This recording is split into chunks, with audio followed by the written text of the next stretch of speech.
जय हिंद दोस्तों। मैं रजनीश कुमार सूरज स्टडी साइट के इस यूट्यूब चैनल पर आप सभी का हार्दिक स्वागत करता हूं। तो दोस्तों, आशा करता हूं आप सभी स्वस्थ होंगे और आपकी पढ़ाई बढ़िया चल रही होगी। तो समय को भी ज़ाया किए बगैर आज हम लोग अपने क्लास को प्रारंभ करते हैं। तो दोस्तों, आज हम लोग जिस टॉपिक पे चर्चा करने जा रहे हैं वो टॉपिक प्रत्येक एग्जाम के दृष्टिकोण से काफ़ी महत्वपूर्ण होती है। चाहे आप एसएससी की तैयारी कर रहे हों, रेलवे की तैयारी हो, आपका बैंकिंग का, बिहार पुलिस, यूपी पुलिस, दरोगा, किसी भी एग्जाम्स की, किसी भी कॉम्पिटिटिव एग्जाम की आप तैयारी कर रहे हो, यहाँ से प्रश्न आने की संभावना हमेशा बनी रहती है। ठीक है, तो चलिए प्रारंभ करते हैं हम लोग अपने टॉपिक को। ठीक, तो हमारा जो टॉपिक है प्रस्तावना। ठीक है, तो प्रस्तावना आखिर होती क्या है, इसमें हम लोग को 3 आयामों को देखना है। ठीक, 3 आयाम इसमें हम लोग को कवर करना है। यहीं से जो प्रश्न आती है इन्हीं 3 आयामों से। ठीक, आखिर प्रस्तावना कब आई, क्यों आई और इसको किसने क्या कहा, किसने क्या कहा।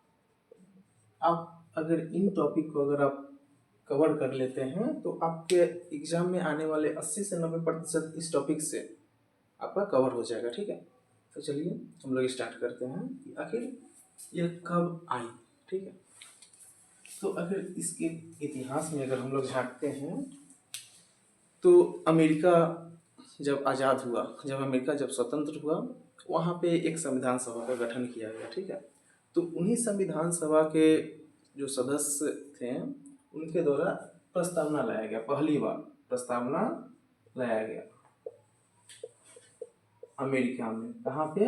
यूएसए इसका जो है शॉर्ट नाम है, संयुक्त राष्ट्र अमेरिका। ठीक है, तो सबसे पहली बार प्रस्तावना लाया गया यूएसए अमेरिका में। ठीक, और यहीं से जो है विश्व के अधिकतर देशों ने अपनाया प्रस्तावना को, और वहीं से जो है भारत भी इसमें एक देश था। ठीक, तो भारत भी कहाँ से अपनाया भाई साहब प्रस्तावना को? तो अमेरिका से। आपका जो है यहाँ पे एक प्रश्न जो है तैयार हो गया कि भारत जो है प्रस्तावना कहाँ से अपनाया, उसका जो है मूल स्वरूप कहाँ का है, तो वह मूल स्वरूप अमेरिका से लिया गया। ठीक है, और एक और यहाँ पे आप लोग को बता देना चाहते हैं कि भारतीय संविधान के प्रस्तावना की जो भाषा है वह ली गई ऑस्ट्रेलिया से। ठीक, तो इसमें कंफ्यूजन आप लोग को नहीं होना चाहिए, ऑस्ट्रेलिया से। भारतीय संविधान की प्रस्तावना की जो भाषा है वह ऑस्ट्रेलिया से प्रेरित है, और जो भारतीय संविधान की जो प्रस्तावना है वो अमेरिकी संविधान की प्रस्तावना से प्रेरित मानी जाती है। ठीक है, तो इतना पे अगर बात हो गया हो तो हम लोग अब आगे बढ़ते हैं। ठीक, तो अब हम लोग जो है अमेरिका से अब भारत पे अब आते हैं। ठीक, तो भारत में जो है दोस्तों, दरअसल पंडित नेहरू, हम सभी ने इनका नाम जरूर सुना होगा, भारत के एक्स प्राइम मिनिस्टर। इन्हीं के द्वारा जो है जब संविधान सभा का जब बैठक चल रहा था तो उसी संविधान सभा के बैठक में 13 दिसंबर 1946 को, तो कब यह डेट जो है आप लोग याद रखिएगा। ठीक, 13 दिसंबर 1946। ठीक है, 13 दिसंबर 1946 को, 13 दिसंबर 1946 को एक प्रस्ताव लाया गया। ठीक, और उस प्रस्ताव का नाम उद्देश्य प्रस्ताव रखा गया। क्या नाम रखा गया? तो उद्देश्य प्रस्ताव। ठीक है, तो उस प्रस्ताव का नाम रखा गया उद्देश्य प्रस्ताव। तो कब लाया गया? 13 दिसंबर 1946 को। और प्रस्तावना का एक अन्य नाम जो है उद्देशिका भी इसको जानते हैं। प्रस्तावना का एक अन्य नाम उद्देशिका। ठीक है, उद्देशिका, उद्देशिका। प्रस्तावना का एक अन्य नाम हम लोग उद्देशिका भी जानते हैं, जो यहीं से जो है आया है। ठीक, तो जो 13 दिसंबर 1946 को जो पंडित नेहरू के द्वारा जो उद्देश्य प्रस्ताव पेश किया गया संविधान सभा में, उसी संविधान सभा के जो जब अगला जब चलता है जब वहाँ का बैठक 22 जनवरी 1947 को, तो इसे स्वीकार कर लिया जाता है। तो इसको स्वीकार कब किया जाता है? इन सभी चीज़ों को आप याद कीजिएगा। ठीक, स्वीकार जो है किया जाता है 22 जनवरी 1947 को जो है स्वीकार किया जाता है। तो यहाँ से आपके 3-4 प्रश्न जो है बनने की संभावनाएं हैं। जैसे भारतीय संविधान किस प्रस्ताव से प्रेरित है? तो उद्देश्य प्रस्ताव से। ठीक है, उसके बाद अगर हम लोग चर्चा करें अन्य प्रश्न की, तो उद्देश्य प्रस्ताव को कब पारित किया गया? तो 13 दिसंबर 1946 को, ठीक है। उसके अलावा जो है इस प्रस्ताव को किसने पारित किया? तो इस प्रस्ताव को लाया किसने? पंडित नेहरू। किसने लाया? तो पंडित नेहरू ने इस प्रस्ताव को लाया था, ठीक है। और इसे कब स्वीकार किया गया? तो 22 जनवरी 1947 को। इसमें आपको कंफ्यूज नहीं होना है, ठीक। कब लाया गया? 13 दिसंबर 1946 को। कब स्वीकार किया गया? 22 जनवरी 1947 को। किनके द्वारा लाया गया? तो पंडित नेहरू के द्वारा, ठीक है। और कौन सा प्रस्ताव लाया गया? तो उद्देश्य प्रस्ताव। इसमें कहीं पे कोई कंफ्यूजन नहीं ना? तो चलिए अब हम लोग आगे बढ़ते हैं, ठीक। तो देखिए पहले एक बात आप लोग को साथ जो है हम शेयर करना चाहेंगे, ठीक है। तो देखिए इस प्रकार से कोई मूवी आती है, तो मूवी जब आने वाली होती है तो उससे पहले उसका ट्रेलर रिलीज किया जाता है, ठीक। तो जो ट्रेलर जो रिलीज किया जाता है, ठीक उसी प्रकार से जो है ना, जब भारतीय संविधान जब बन रहा था तो भारतीय संविधान के एक ट्रेलर के रूप में जो है प्रस्तावना को लाया गया था, ठीक है। तो देखिए ट्रेलर में किस प्रकार से जो है क्या क्या फिल्म में होती है उसको दिखाया जाता है, तो सेम यही जो है यहाँ पे बताया गया। प्रस्तावना में जो है संविधान का एक ब्रीफ दे दिया गया कि हाँ हमारे संविधान में इन चीज़ों का वर्णन है, ठीक। देखिए हम लोग कब का जो है कॉलम जो है उसको पूरा कर चुके हैं। क्यों पे आने से पहले जो है हम लोग किसने क्या कहा है इसे हम लोग जो है पूरा करना चाहेंगे, ठीक है। तो भारतीय संविधान की जो प्रस्तावना है उस पर जो कुछ विद्वान जो है कुछ टिप्पणी करते हैं, कुछ अपनी बातों को कहते हैं कि हाँ भारतीय संविधान ये है वो है। तो उसी में से कुछ विद्वानों का मैं आप लोगों के साथ नाम शेयर करना चाहता हूँ। एक विद्वान है A.N. पालकीवाला।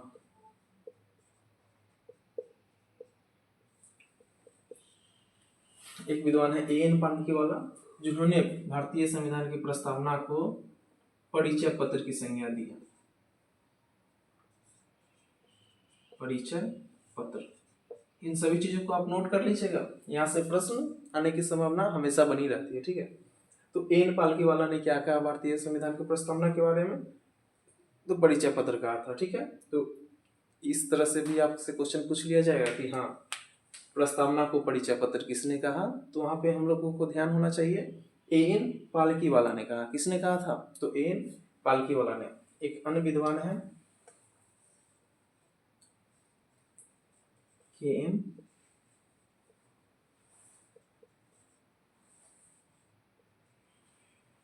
मुंशी। तो ये जो के मुंशी हैं इन्होंने प्रस्तावना को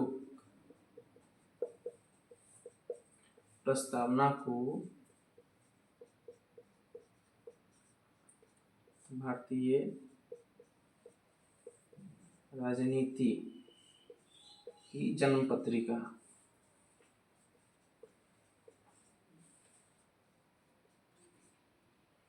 ठीक है। के मुंशी साहब जो है भारतीय प्रस्तावना को भारतीय राजनीति की जन्म पत्री की संज्ञा देते हैं। और भी क्यों आपको बताते हैं। दरअसल जो भारत के राजनीति में जिस प्रकार की विचारधाराएं चलती है, जो अभी जो समस्या चल रही है बेरोजगारी की समस्या, न्याय की समस्या, तो वो सभी का जो है मूल स्वरूप कहाँ पे है? प्रस्तावना में, ठीक है। देखिए एक अन्य विद्वान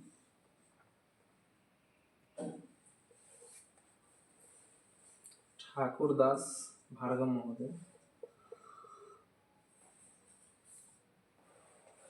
इन्होंने जो है प्रस्तावना को आत्मा की संज्ञा दी।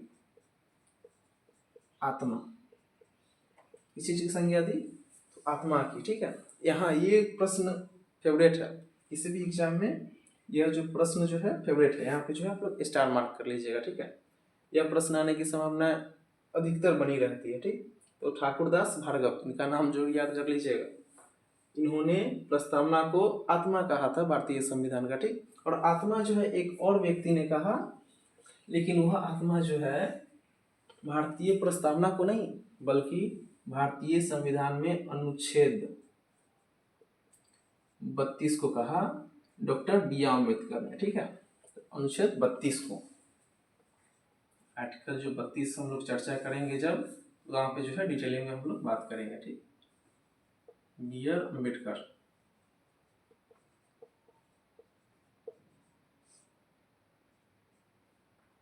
अम्बेडकर महोदय। ठीक, तो भारतीय संविधान में आत्मा का दो सिद्धांत है जो आपसे प्रश्न में पूछा जाएगा, लेकिन आपको कंफ्यूज नहीं होना है। प्रस्तावना को आत्मा किसने कहा? ठाकुरदास भार्गव ने। ठीक है, और वहीं पे आर्टिकल 32 को जो है आत्मा किसने कहा? तो बी आर अम्बेडकर। जब आप लोग प्रश्न हल कीजिएगा तो आत्मा में प्रस्तावना या आर्टिकल 32 देख के हल कीजिएगा। ठीक है, तो यहाँ पे इतना पूरा हो गया। तो इन चीज़ों को एक बार मैं रिपीट कर देता हूँ। ठीक, तो किन्होंने कहा कि भारतीय संविधान के प्रस्तावना परिचय पत्र है?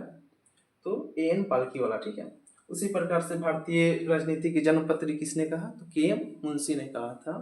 फिर अगर हम बात करें कि भारतीय संविधान के प्रस्तावना को आत्मा किसने कहा? तो ठाकुरदास भार्गव। लेकिन यहाँ पे कंफ्यूज नहीं होना है, मैं फिर से रिपीट कर रहा हूँ। ठीक है, आत्मा दो व्यक्ति ने कहा। ठीक, एक अम्बेडकर साहब थे जिन्होंने आर्टिकल 32 को बोला आत्मा। ठीक, जब हम लोग आर्टिकल 32 पे आएंगे तो इस पर विस्तार से हम लोग चर्चा करेंगे, अभी यहीं पे रहते हैं। ठीक, तो ठाकुरदास भार्गव महोदय ने आत्मा जो है कहा प्रस्तावना को। ठीक है, तो यहाँ तक उम्मीद है कि आप लोग को अच्छा लगा होगा। तो चलिए एक बार इसका स्क्रीनशॉट ले लीजिए, मैं साइड में हो जाता हूँ। तो स्क्रीनशॉट आप लोगों ने ले लिया होगा। तो दोस्तों अब हम लोग आते हैं क्यों वाले सेक्शन पे। ठीक है, और क्यों वाले सेक्शन पे चर्चा हम लोग कल के वीडियो में करेंगे। और क्यों वाले सेक्शन पे चर्चा करने से पहले जो है मैं आप लोगों को कुछ बात बता देना चाहता हूँ। ठीक है, इस पे चर्चा करने से पहले आप लोग एक बार भारतीय संविधान का जो प्रस्तावना है, भारतीय संविधान की प्रस्तावना को एक बार पढ़ के आइएगा।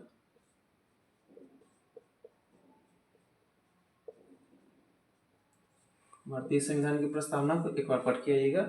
मैं आपको डेमो दे देता हूँ। जैसे हम भारत के लोग भारत को एक संपूर्ण प्रभुत्व संपन्न समाजवादी पंथ निरपेक्ष लोकतंत्रात्मक गणराज्य बनाने के लिए इस तरह से आप लोग को एक बार पढ़ के आना है। ठीक, अगर आप लोग को मेरा क्लास अगर अच्छा लगा हो तो लाइक कीजिएगा, सब्सक्राइब कीजिएगा और चैनल को सब्सक्राइब कर लीजिएगा और शेयर जरूर कीजिएगा। ठीक है, जय हिंद।